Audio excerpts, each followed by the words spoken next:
Sutra Teratai yang Menakjubkan. Bab 7. Perumpamaan Kota Gaib. Alam kegelapan dan alam sengsara semua diterangi cahaya kebijaksanaan. Xun Faxiang Sutra Teratai, episode 1004. Meski ada prinsip kebenaran, namun adalah dalam dan jauh, bukan pada tempat yang terjangkau oleh prinsip konvensional. Dalam tiga alam sengsara, tiada prinsip kebenaran dan sinar terang. Alam kegelapan lebih dahsyat lagi. Sinar dari tubuh bodhisattva memancar masuk ke dalam tempat gelap, tak satu pun yang tidak dilingkupi. Dapat diketahui, meskipun ada prinsip kebenaran, namun adalah dalam dan jauh, sangatlah jauh. Ini bukan tempat yang terjangkau oleh prinsip konvensional. Meskipun di tempat itu ada prinsip kebenaran, tapi ada satu tempat yang sangat-sangat jauh, jauh dari prinsip kebenaran. Tempat dengan sinar terang, sangatlah jauh sekali. Ini bukan prinsip kebenaran biasa, bisa menjangkau tempat tersebut. Tempat apakah itu? Begitu dalam dan jauh, begitu jauh. Prinsip kebenaran tidak bisa menjangkau tempat tersebut. Ini adalah tiga alam sengsara. Tempat yang tiada prinsip kebenaran, tiada sinar terang. Tempat tersebut sungguh sangat jauh. Alam kegelapan lebih dahsyat lagi. Di tempat tersebut, sinar terang tidak dapat menyinari. Dalam kegelapan, semakin gelap, tempat yang sangat gelap. Inilah di tiga alam sengsara. Tiada prinsip kebenaran. Sinar terang dari prinsip kebenaran tidak dapat bersinar di tempat tersebut. Ini menjadi semakin gelap. Hanya dengan adanya sinar dari tubuh bodhisattva memancar masuk ke dalam tempat gelap, tak satu pun yang tidak dilingkupi. Dengan sendirinya, jika ada sinar dari tubuh bodhisattva yang memancar ke tempat tersebut, dengan sendirinya tempat tersebut akan bersinar terang. Sinar terang ada di mana-mana, melingkupi semuanya. Setiap tempat bersinar terang. Ini juga ingin menyampaikan kepada semua orang, kebenaran sejati adalah cahaya terang. Cahaya terang dari prinsip kebenaran. Dengan prinsip konvensional masih belum mampu. Harus membutuhkan prinsip kebenaran sejati, yakni kebenaran mulia. Nilai kebenaran dari Buddha, sangat halus dan dalam. Prinsip kebenaran demikian baru dapat menjangkau kemana-mana. Bukan prinsip sederhana yang dapat dipraktekkan. Itu sudah cukup, yang dapat diterangi oleh cahaya biasa. Itu sudah cukup. Bukan, harus ada cahaya ini yang benar-benar dapat menembus ribuan kegelapan, puluhan ribu gunung, baru dapat menembusnya. Cahaya terang demikian baru bisa menembusnya. Kebenaran sejati yang demikian baru bisa mencapainya. Karena tempat itu begitu dalam dan jauh, tempat yang tidak diterangi oleh cahaya. Ini karena ada tiga kesengsaraan di sana. Ini adalah tempat dari tiga alam sengsara. Tiga alam sengsara, semua orang sudah mengetahuinya. Alam neraka, alam setan kelaparan, dan alam binatang. Alam neraka berasal dari karma 10 kejahatan, kejahatan ekstrim. 5 kedurkahaan, dan 10 kejahatan. Karma jahat yang seperti ini, dia akan jatuh ke alam neraka.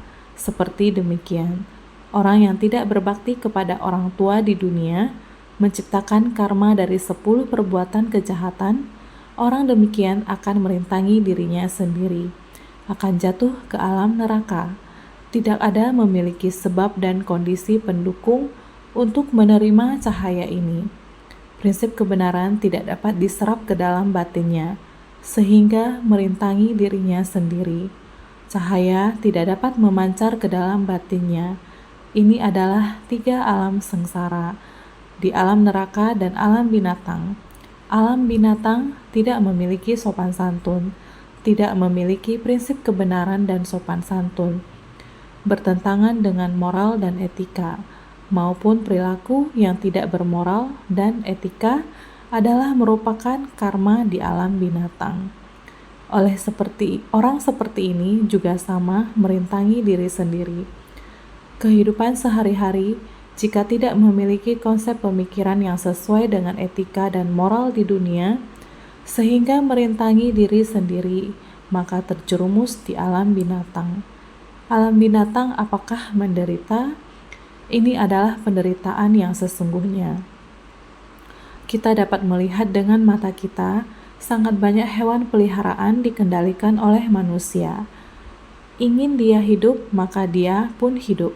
Ingin dia mati, maka dia pun mati. Manusia terhadap hewan, demikian pun ingin memeliharanya, juga ingin membunuhnya. Memeliharanya adalah demi memanfaatkan, maka sekali memelihara dalam jumlah banyak. Kandang ayam, lihatlah, begitu dipelihara, demikian dikotak-kotakkan, membuat dia tidak dapat kebebasan. Apakah menderita? Sangatlah menderita. Makanan yang dimakan adalah makanan yang diatur oleh manusia, memakai bahan kimia yang ada saat ini, setiap saat demikian, dikurung di tempat yang sempit, diberi makanan yang sama, beberapa bulan kemudian dibunuh. Ini adalah alam binatang. Jenis apapun, semua berada pada belas kasihan umat manusia. Ini sangatlah menderita. Apabila ada yang hidup bebas di luar, lihat kucing anjing yang kehilangan majikan, tubuhnya bau dan berpenyakitan. Jika mendekati orang, maka akan dipukul dengan tongkat, tidak disukai, sehingga tidak mau didekati binatang ini. Di alam binatang seperti ini, tidak disukai orang, juga dipukul dengan tongkat dan ditendang. Disiksa orang seperti ini, tak berdaya. Inilah alam binatang. Ada juga binatang yang menciptakan berkah, memiliki majikan yang menyayangi, dan demikian mendadaninya. Bebas atau tidak bebas? Tidak bebas. Selalu mengikuti kesenangan majikan, sangat tidak bebas. Setiap hari selalu dipeluk erat-erat, mengikuti kesenangan majikannya seperti ini. Binatang seperti ini juga tidak bebas. Alam binatang yang kehilangan kebebasan ini sangat menderita. Alam setan kelaparan. Jangan mengatakan alam setan kelaparan. Apakah ada alam setan kelaparan yang spesial? Sebenarnya di alam manusia juga ada menderita tak tertahankan. Kehidupan orang yang masih hidup disebabkan berbagai sebab dan kondisi pendukung. Mereka mengalami kelaparan. Ada orang yang sakit sendirian dan tidak ada orang yang menjaga. Sakit dan kelaparan seperti ini, mati kelaparan juga ada. Tidak diketahui telah berapa lama mati, tidak ada yang tahu. Ada juga dunia yang sepenuhnya diliputi oleh kemiskinan dan kekeringan. Biji-bijian dan tanaman semuanya gagal panen, atau karena perang dan musibah akibat ulah manusia dan lain-lain.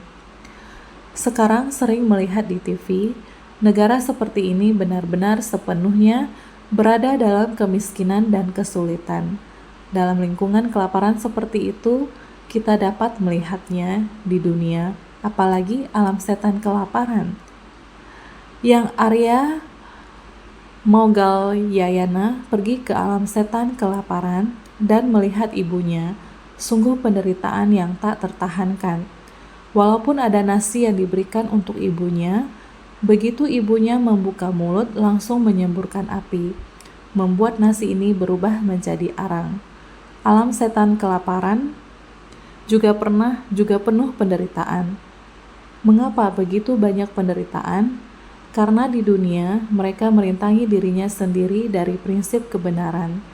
Para makhluk keras kepala, sulit diatur dan sulit ditundukkan, tidak peduli bagaimana membujuk dan mengajar mereka, mereka juga tidak bersedia menerima ajaran dari orang baik, nasihat dari orang bijak. Prinsip kebenaran ini tidak didengar oleh mereka. Salah artikan dan salah pengertian prinsip kebenaran, mengesampingkan prinsip kebenaran ini darinya. Seperti cahaya ini, prinsip kebenaran berada jauh darinya. Ini karena dia merintangi dirinya sendiri. Para makhluk seperti ini tidak terhindari. jatuh ke 3 alam sengsara. Merintangi dirinya sendiri, menjauhi prinsip kebenaran. Kedepannya pasti akan jatuh ke 3 alam sengsara. Karena mereka tidak memiliki prinsip kebenaran. Meskipun ada cahaya kebenaran sejati memancar, karena mereka selalu berada di tempat gelap, sangat gelap. Batinnya terpisah dan terhalangi dari cahaya terang, pada satu tempat yang sangat jauh. Karena karma buruk telah terciptakan, telah terjerumus ke tempat yang sangat dalam dan sangat gelap. Jadi, harus bagaimana?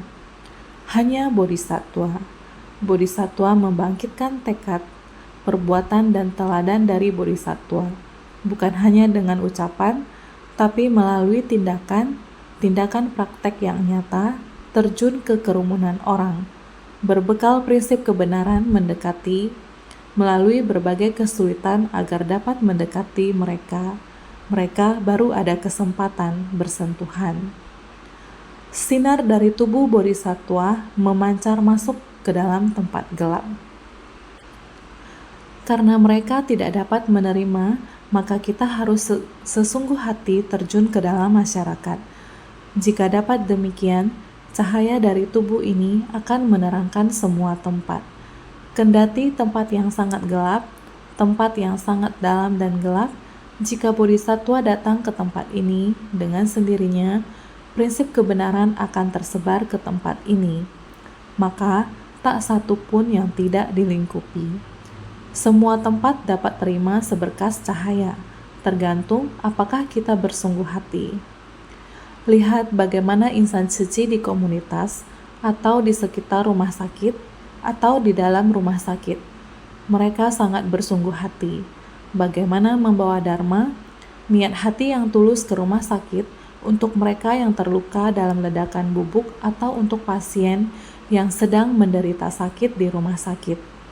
Bagi mereka yang sakit dan menderita di sana, sakit sampai tiada keinginan hidup lagi, sakit sekali. Atau orang-orang di sekitar mereka, orang yang mereka cintai sedang merawat mereka, melihat orang-orang yang disayangi. Orang yang mereka cintai sedang terluka, lagi sakit. Jadi semua anggota keluarga di rumah sakit juga sangat khawatir. Insan suci memberikan dharma, tidak peduli apakah anggota keluarga pasien ledakan bubuk ataupun pasien umum di sana, pasien yang dirawat di rumah sakit, atau anggota keluarga mereka. Dengan hati yang tulus ini, insan suci membawa ke dalam, membimbing mereka untuk berdoa dengan hati yang tulus. Semoga dapat menenangkan hati semua orang, membicarakan harapan mereka, mensucikan hati mereka, menenangkan hati mereka, membantu mereka mengeluarkan ketulusan hati mereka. Begini caranya, memberi mereka kesempatan untuk bersentuhan dengan prinsip-prinsip kebenaran. Bahkan para dokter dan perawat juga ikut bergabung dalam doa yang tulus. Mereka semua membuka pintu hati mereka untuk bersentuhan dengan prinsip-prinsip cinta kasih dan ketulusan hati. Ada juga masuk ke dalam komunitas, juga pergi ke pasar untuk menggerakkan hati mereka, juga mengadakan kegiatan berdoa bersama, berharap bisa menginspirasi orang-orang untuk membangkitkan ketulusan hati di masyarakat. Kita bisa melihat kesungguhan hati para insan suci, bagaimana mereka membersihkan dan meletakkan semua barang dengan rapi sebelum mengajak semua tetangga ke pasar yang ada di lantai 2. Karena kita bersungguh hati masuk ke sana dan mengajak orang sekitar. Orang-orang juga datang dengan anak-anak mereka. Nenek yang membawa cucu, ibu yang membawa anak-anaknya. Semua ikut serta dalam kegiatan berdoa bersama. Kepala desa juga datang dan berbagi. Ternyata kegiatan berdoa bersama ini membantu batin semua orang merasa nyaman dan tenang. Dia juga berharap bahwa ke depannya Cici lebih sering mengadakan kegiatan di sini. Para warga juga sangat mendukung. Saat relawan Censa meliput dan mewawancarai dia tidak tahu bagaimana, tetapi saat dirinya tenang, setiap kata di dalam doa atau berkat terasa seperti membawa batinnya dan kondisi luar menjadi satu dalam ketulusan hati, seperti membawa dirinya ke surga. Dia berharap tetap bisa bertulus hati. Dia mengatakan, "Saya sangat tulus berdoa. Saya berharap suara kami yang tulus dapat bersatu dengan suara yang ada di sekitar, agar ketulusan kami dapat didengar oleh para Buddha." Lihat, ini adalah anggota masyarakat. Dia dengan satu doa bersama demikian, dia juga paham dengan hati yang tulus berdoa dapat didengar oleh para Buddha. Ini adalah bodhisattva membawa prinsip kebenaran ke tempat di mana orang-orang belum pernah bersentuhan dan memberi kesempatan agar mereka juga bisa bersentuhan dengan prinsip kebenaran. Demikian tidak ada rintangan, asalkan batin dan tubuh bodhisattva, tindakan melalui tubuh, ketulusan melalui batinnya, rela untuk pergi kemana-mana untuk menggerakkan yang lain, maka prinsip kebenaran bisa tersebar luas. Jika tidak, maka orang yang belum memahami prinsip kebenaran, selamanya lahan batinnya akan kegelapan. Masyarakat saat ini membutuhkan lebih banyak orang untuk mendengarkan dharma, membabarkan dharma, dan menyebarkan dharma. Ada juga pemuka agama lain yang naik sepeda, pergi mengajar ke setiap rumah tangga. Mereka juga berharap supaya setiap rumah tangga dapat memperoleh prinsip ajaran agama mereka. Mereka mempunyai niat hati yang tulus. Kita seharusnya juga belajar semangat seperti ini. Bukan hanya kita sendiri pergi ke wihara memohon bebas bencana, pergi sembahyang, tidak seperti ini. Kita harus benar-benar menggunakan hati yang tulus, baru bisa menyebar secara universal, sehingga prinsip kebenaran diserap ke batin orang-orang, menghapus rintangan batin. Naskah sutra sebelumnya mengatakan demikian. Buddha memberitahukan para biksu, ketika Buddha Mahabhijna Nanabibu mencapai Anuttara Samya Sambodhi, pada masing-masing daripada 10 penjuru 5 juta koti dunia, Buddha berguncang dalam 6 macam getaran yang berbeda. Sutra Teratai bab 7, bab perumpamaan kota gaib. Ketika yang tercerahkan, ketika seorang praktisi mencapai pencerahan, bumi akan bergetar. Masing-masing dari 10 penjuru, 5 juta koti dunia Buddha, 10 penjuru adalah timur, barat, selatan, dan utara. Para Buddha, semua Buddha memiliki ajaran yang sama. Ketika satu Buddha di dunia tercerahkan, semua Buddha akan merasakan sukacita. Semua Buddha memiliki ajaran yang sama. Para Buddha memiliki satu niat pikiran yang sama. Semua merasakan sukacita dan tersentuh. 5 juta koti menandakan cakupan yang sangat luas. Bukan hanya dunia para Buddha, tetapi juga 5 alam kehidupan, alam dewa, alam manusia, alam neraka, alam setan kelaparan, alam binatang. Semuanya bergetar. Ketika prinsip kebenaran benar-benar meresap ke dalam batin kita, di dalam esensi dari batin kita, prinsip menjadi sangat penting. Kalau esensi dari batin kita tidak memiliki prinsip, maka kita akan berada di dalam kegelapan. Prinsip kebenaran tidak memiliki esensi, namun prinsip kebenaran tidak pernah terhalangi. Prinsip kebenaran dapat menjangkau cakupan 5 juta koti dunia Buddha. Karena itu, prinsip sangatlah penting. Ini adalah prinsip kebenaran. Prinsip kebenaran tidak memiliki wujud dan esensi. Karena tidak memiliki wujud dan esensi, dengan sendirinya, prinsip kebenaran dapat menjangkau kemana-mana secara universal. Namun, prinsip kebenaran sangat mendalam, sehingga meski ada prinsip kebenaran, namun adalah dalam dan jauh, bukan pada tempat yang terjangkau oleh prinsip konvensional. Prinsip kebenaran bukanlah sesuatu yang bisa dijangkau oleh orang biasa. Prinsip kebenaran ini tidak dapat dijangkau oleh kita orang biasa. Kita sendiri yang membuat jarak dengan prinsip kebenaran, sehingga di dalam 3 alam sengsara, tidak mungkin dapat menjangkau prinsip kebenaran, karena kita sendiri telah merintangi sendiri darinya, sehingga kita haruslah memahami prinsip kebenaran. Kita harus terlebih dahulu menyingkirkan, yakni menyingkirkan semua rintangan yang ada di batin diri kita sendiri. Barulah prinsip kebenaran bisa tersebar di tempat yang gelap, juga dapat memperoleh cahaya terang dari prinsip kebenaran. Sehingga singkat kata, batin kita setiap orang memiliki sifat hakiki kebudaan. Namun jangan jadikan sifat hakiki ini sebagai rintangan kita. Naskah sutra selanjutnya mengatakan, tempat-tempat gelap pada dunia-dunia itu, di mana cahaya kuat dari mentari dan rembulan tidak mampu meneranginya.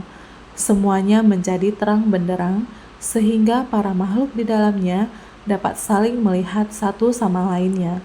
Semuanya lalu berkata, bagaimana semua makhluk ini tiba-tiba dapat muncul di sini? Sutra Teratai bab 7, bab perumpamaan kota gaib. Pada dunia-dunia itu, yaitu pada masa 5 juta koti Buddha, dunia di mana terdapat para Buddha, semua dapat terpancar oleh sinar terang tersebut, dan ini adalah tempat-tempat gelap. Gelap, itulah tempat yang sangat gelap, tempat yang sangat jauh dan gelap, di mana cahaya kuat dari mentari dan rembulan tidak mampu meneranginya. Bahkan cahaya mentari dan rembulan tidak mampu menerangi tempat itu, namun tetap bisa menerima terang dari prinsip kebenaran. Pada masa di mana Buddha mencapai pencerahan, di mana cahaya menerangi pada saat itu, dunia para Buddha, bahkan 5 alam kehidupan sekalipun juga akan mampu memperolehnya. Tiba-tiba menjadi terang benderang di tengah kegelapan. Para makhluk di dalamnya dapat saling melihat satu sama lainnya. Tadi sebenarnya gelap, sangat gelap. Saya tidak tahu apakah ada orang di dalam kegelapan ini, karena sekelilingnya sangat gelap. Namun tiba-tiba cahaya bersinar. Ternyata di dalam terdapat begitu banyak orang. Saya dapat melihat engkau, engkau juga dapat melihat saya. Secara tiba-tiba orang-orang muncul sedemikian rupa. Maka para makhluk di dalamnya dapat saling melihat satu sama lainnya. Semuanya lalu berkata, bagaimana semua makhluk ini tiba-tiba dapat muncul di sini? Pada awalnya mengira cuma saya sendiri. Mengapa secara tiba-tiba terdapat begitu banyak orang di tempat ini? Dalam Sutra Ksitigarba tentang neraka, neraka ranjang besi, biasanya penderitaan demikian seperti hanya saya sendiri. Ternyata ada yang mendapat hukuman seperti ini di tempat itu. Orang yang merintangi diri sendiri di dalam kegelapan ternyata begitu banyak. Maka demikianlah penjelasan di tempat ini. Tempat-tempat gelap pada dunia-dunia itu. Maksudnya pada dunia itu, tempat-tempat yang tidak mampu diterangi oleh mentari dan rembulan di dalam semua dunia itu. Gunung lingkaran besi. Di pinggir dunia itu, tempat di mana tidak mampu diterangi oleh mentari dan rembulan adalah gunung lingkaran besi. Menurut Sutra Ksitigarba, di dalam gunung lingkaran besi, disitulah mereka neraka. Tempat-tempat gelap pada dunia-dunia itu adalah tempat-tempat yang tidak mampu diterangi oleh mentari dan rembulan di dalam semua dunia itu, seperti gunung lingkaran besi di ujung dunia dan lainnya. Gunung lingkaran besi, ini adalah tempat yang tidak dapat diterangi oleh mentari dan rembulan. Jadi, mentari dan rembulan, meskipun cahaya kuat, daya kekuatan sangat besar, namun dengan gunung lingkaran besar menghalangi, maka tidak dapat meneranginya. Gunung lingkaran besi ini sama seperti ketidaktahuan kita sebagai manusia. Ketidaktahuan dan delusi demikian bahkan lebih tinggi dari gunung lingkaran besi, bahkan lebih keras lagi dari gunung lingkaran besi. Inilah ketidaktahuan kita yang tidak dapat ditembus oleh cahaya terang kebenaran sejati. Disinilah penderitaan kehidupan berada.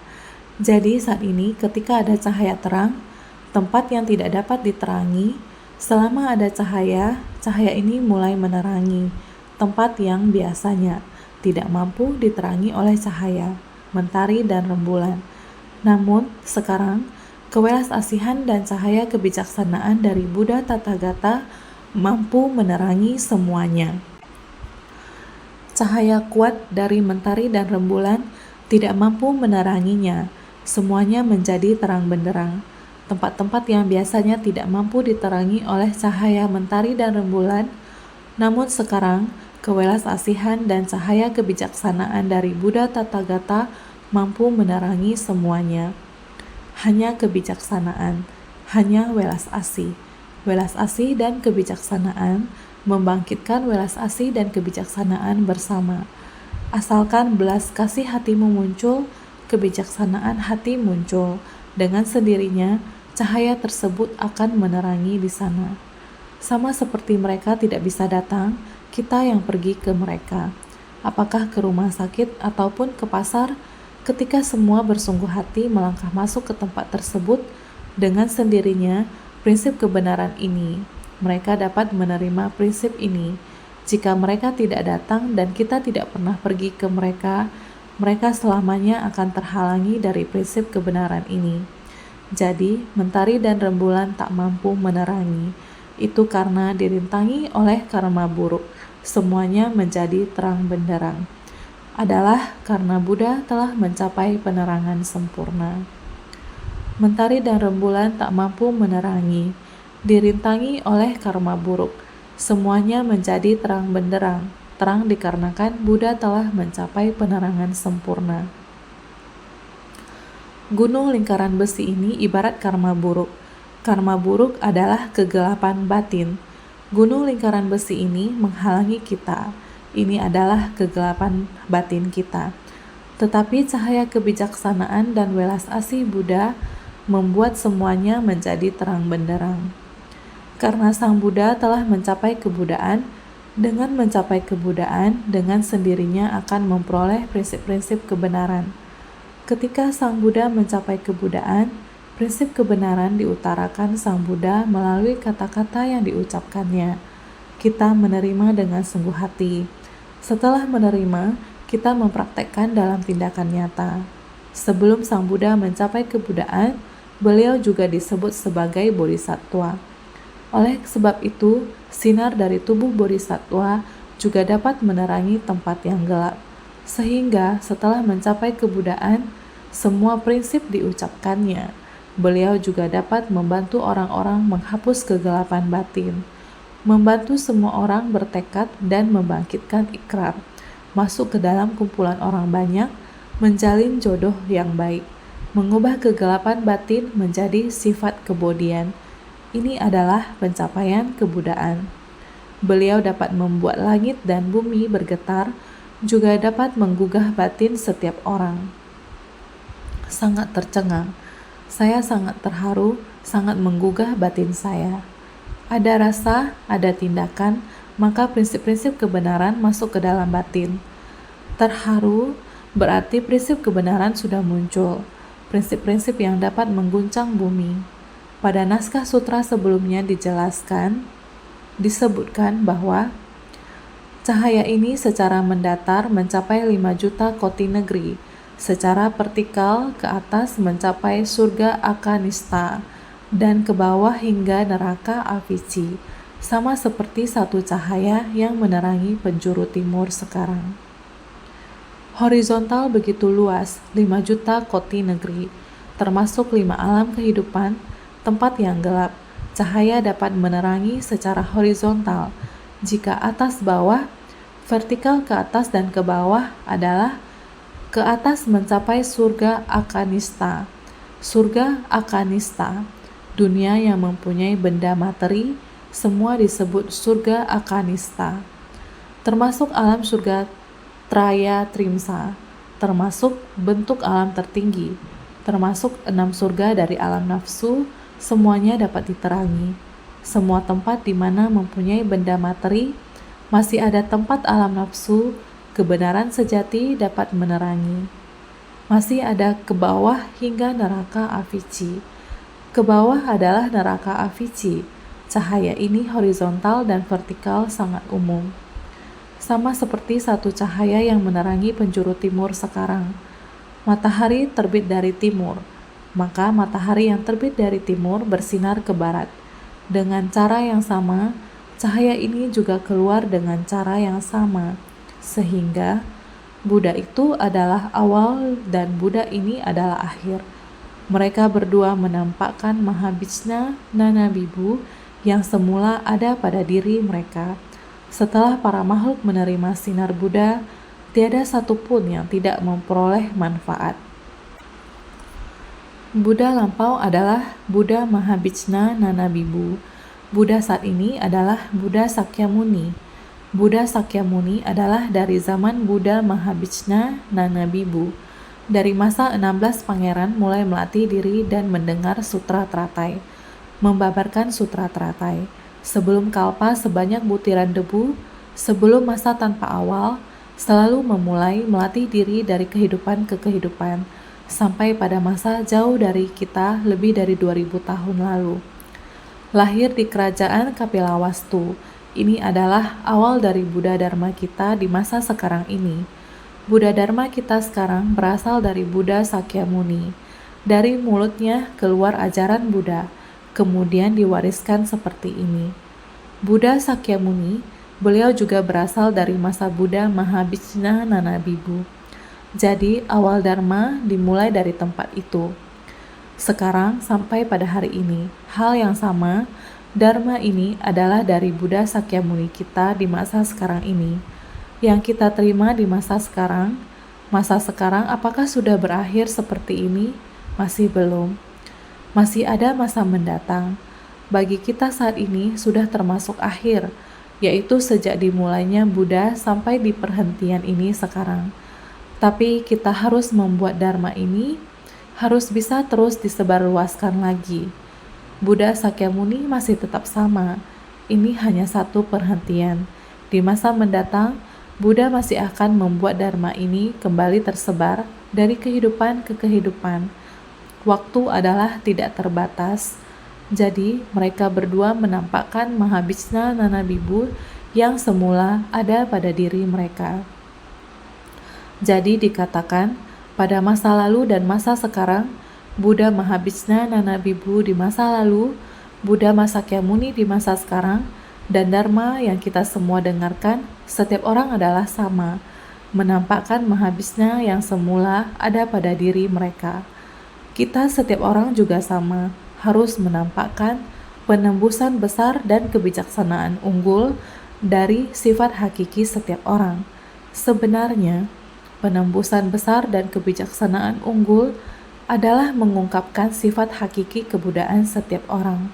Sekarang kita harus bagaimana membuat sifat kebudayaan kita muncul keluar. Setelah para makhluk menerima sinar Buddha, tiada satupun yang tidak memperoleh manfaat. Setiap orang yang mendengarkan Dharma, tidak ada yang tidak memperoleh manfaatnya. Semua orang mendengar Dharma. Dengan Dharma dipraktekkan dalam tindakan nyata, diri sendiri sukacita. Dengan sukacita ini, Dharma yang dapat menguraikan noda batin dan dibawa ke dalam kerumunan masyarakat.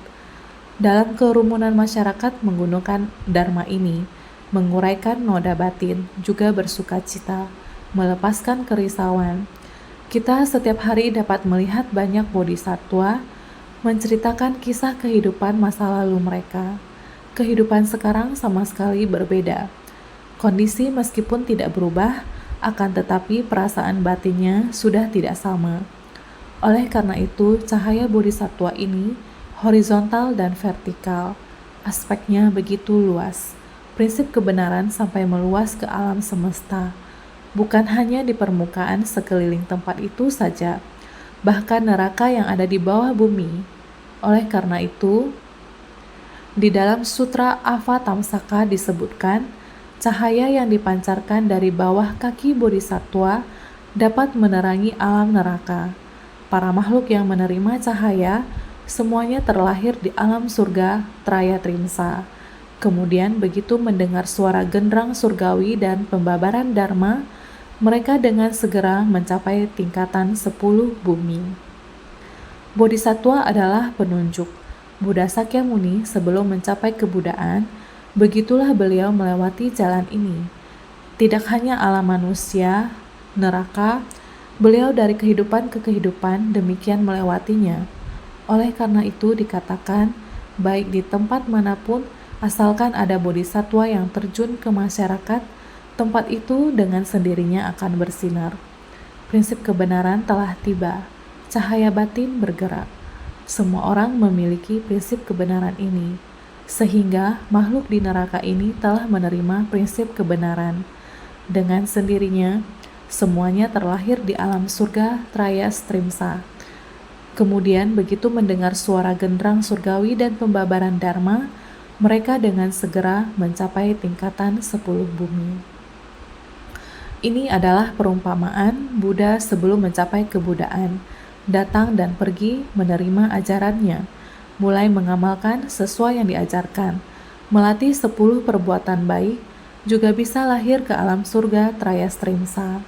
Bukan hanya lahir di alam surga Traya Strimsa, masih bisa mendengar suara genderang surgawi dan pembabaran dharma.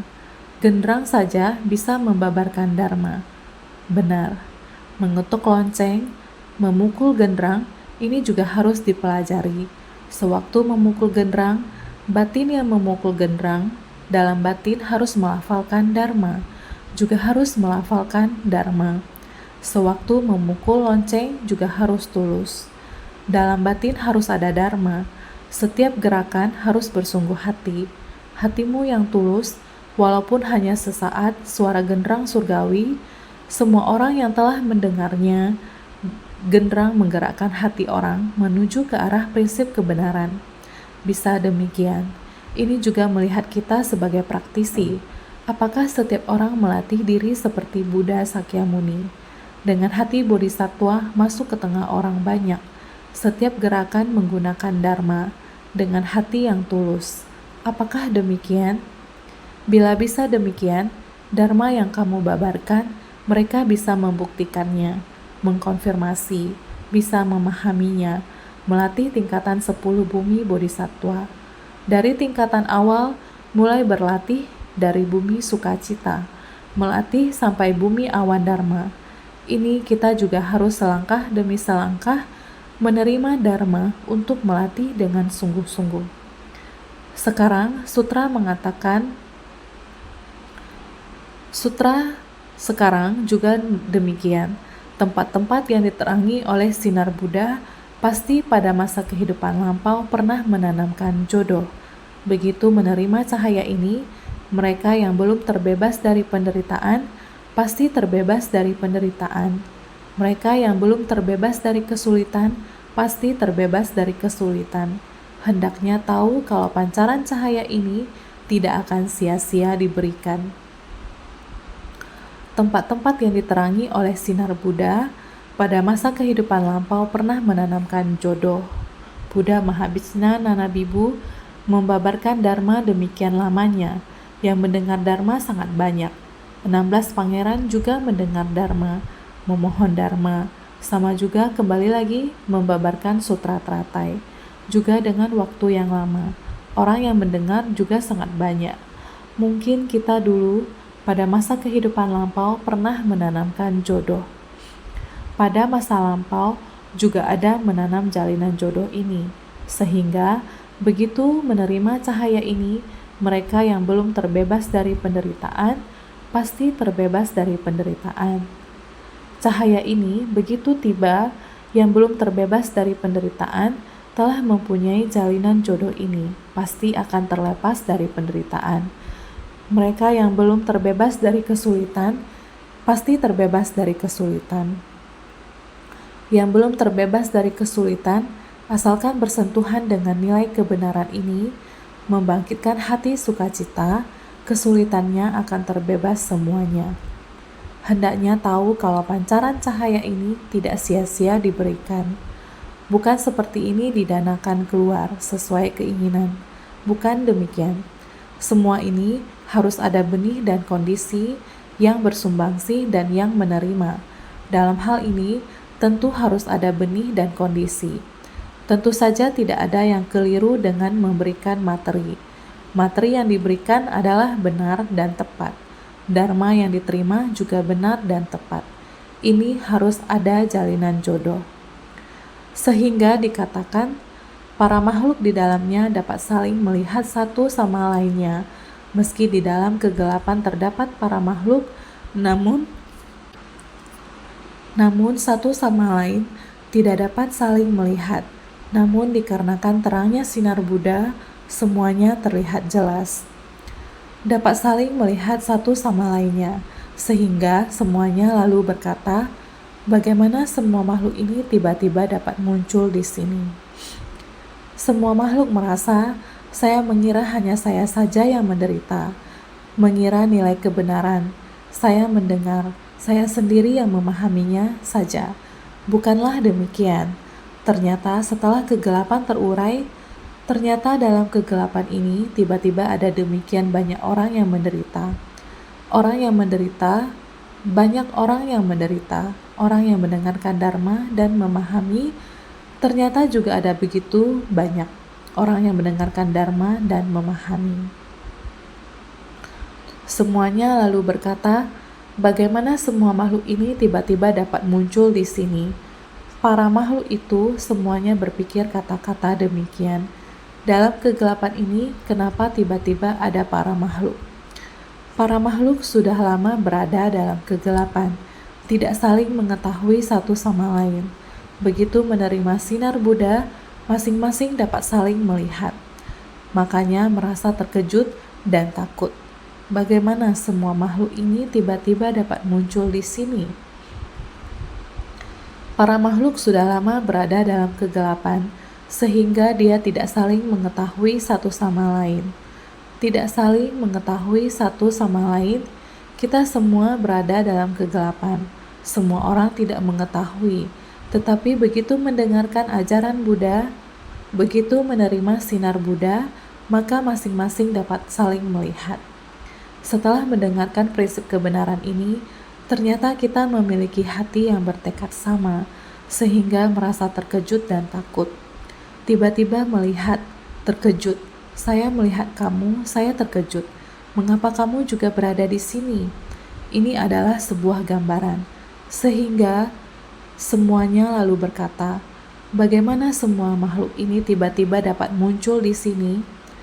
Sehingga, singkat kata, mempelajari ajaran Buddha, kita harus bersungguh hati mempelajari dan juga mendengarkan Dharma harus dengan hati yang saksama untuk memahami, mendengarkan, bukan hanya sekedar lewat, harus bisa saling menginspirasi, saling berdiskusi. Dharma harus semakin dibahas semakin jelas. Begitu juga permasalahan. Mengapa ada hal demikian? Semua orang saling berdiskusi. Nilai kebenaran semakin didebat, semakin jelas. Semakin diskusi, semakin jelas. Jangan hanya sekedar mendengar, harus baik-baik bersungguh hati. Nilai kebenaran merupakan cahaya dalam kehidupan. Berharap semua orang senantiasa lebih bersungguh hati.